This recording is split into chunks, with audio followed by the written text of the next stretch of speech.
Assalamualaikum warahmatullahi wabarakatuh.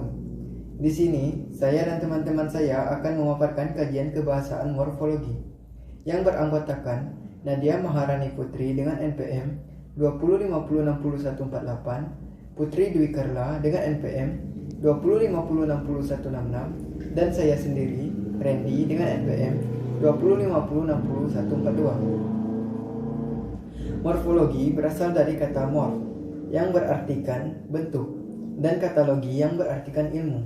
Pengertian morfologi menurut para ahli Zainal Arifin dan Juwayah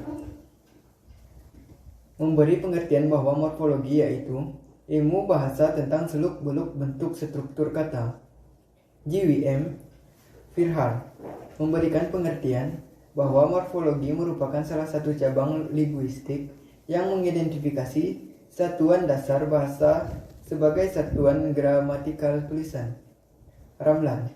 Menurut Ramlan, pengertian morfologi adalah bagian dari ilmu bahasa yang mempelajari seluk-beluk kata serta perubahan bentuk kata terhadap arti dan golongan kata. Rusmaji. Morfologi mencakup kata, bagian dan proses. Proses morfologi. Proses morfologi ialah proses pembentukan kata-kata dari satuan lain yang merupakan bentuk dasarnya. Dalam bahasa Indonesia, terdapat 3 proses morfologi, yaitu proses pembubuhan afiks atau afiksasi, proses pengulangan atau reduplikasi, proses pemajemukan. Macam-macam proses morfologi. Proses pembubuhan afiks. Afiksasi sering pula disinonimkan dengan proses pembubuhan afiks atau imbuhan. Afiksasi atau proses pembubuhan imbuhan ialah pembentukan kata dengan cara meletakkan afiks pada bentuk dasar. Contoh, ber pada lari, berlari. Me pada runcing, meruncing. An pada pakai, pakaian. Prefiks. Prefiks ialah afiks atau imbuhan yang ditempatkan di bagian muka dasar. Awalan di bermakna suatu perbuatan yang fasid. Contoh, di plus baca, dibaca, di plus ambil, diambil. B. Awalan ter. Imbuhan ter menyatakan makna sebagai berikut. Menyatakan sifat, terpandai, terbaik, terhebat. Menyatakan ketidaksengajaan, terbawa, tertinggal. C. Awalan ke. Tidak memiliki bentuk perubahan khusus, tetapi memiliki makna menyatakan urutan. Contoh, ke-1, kedua, ketiga, dan seterusnya. Assalamualaikum warahmatullahi wabarakatuh. Perkenalkan, nama saya Nadia Maharani Putri dengan NPM 2050606148. Di sini saya akan melanjutkan materi yang dibahas Randy. Suffix digunakan di bagian belakang kata atau diletakkan pada akhir dasar, seperti akhiran an. Akhiran an membentuk kata benda, misalnya pukulan, manisan, satuan, dan ratusan. Selanjutnya, akhiran kan dan i berfungsi untuk membentuk kata kerja. Akhiran kan dan i itu merupakan kata kerja bentuk imperatif. Selanjutnya, konflik. Konflik adalah gabungan prefiks dan sufiks yang dilekatkan sekaligus pada awal dan akhiran dasar. Selanjutnya, konflik. Konflik merupakan gabungan prefiks dan sufiks yang dilekatkan sekaligus pada awal dan akhiran dasar. Seperti me dan kan. Me dan kan menyatakan kegiatan aktif. Selanjutnya, p dan an menyatakan suatu hal, perbuatan, menyatakan suatu proses, dan menyatakan tempat. Selanjutnya, ke dan an.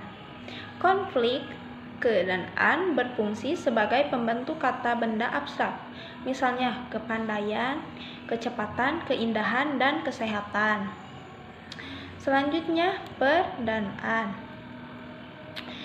Perdanaan menyatakan tempat, daerah, hasil perbuatan, menyatakan perihal, dan menyatakan banyak bermacam-macam. Selanjutnya, infik.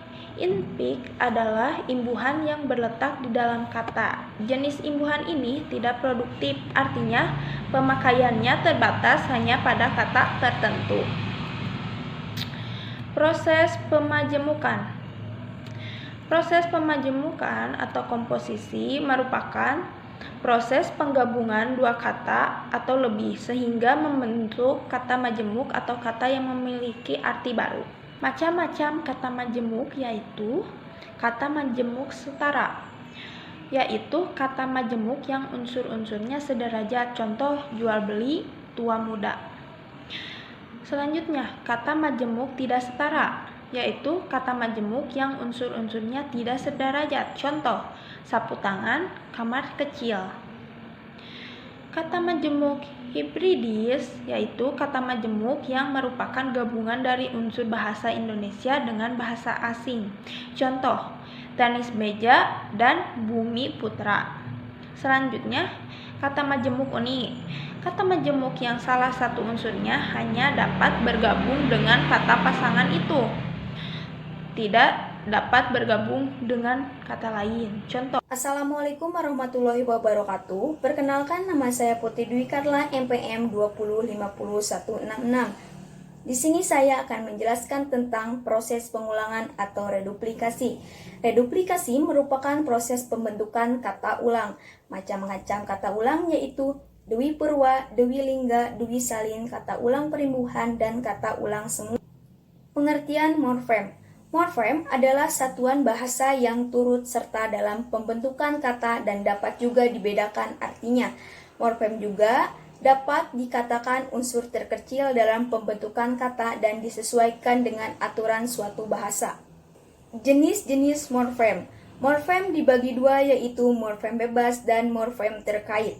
Morfem bebas adalah morfem yang tanpa kehadiran morfem lain dapat muncul dalam ujaran.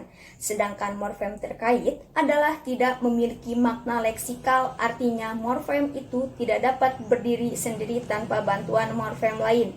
Sekian pemaparan dari kami. Assalamualaikum warahmatullahi wabarakatuh.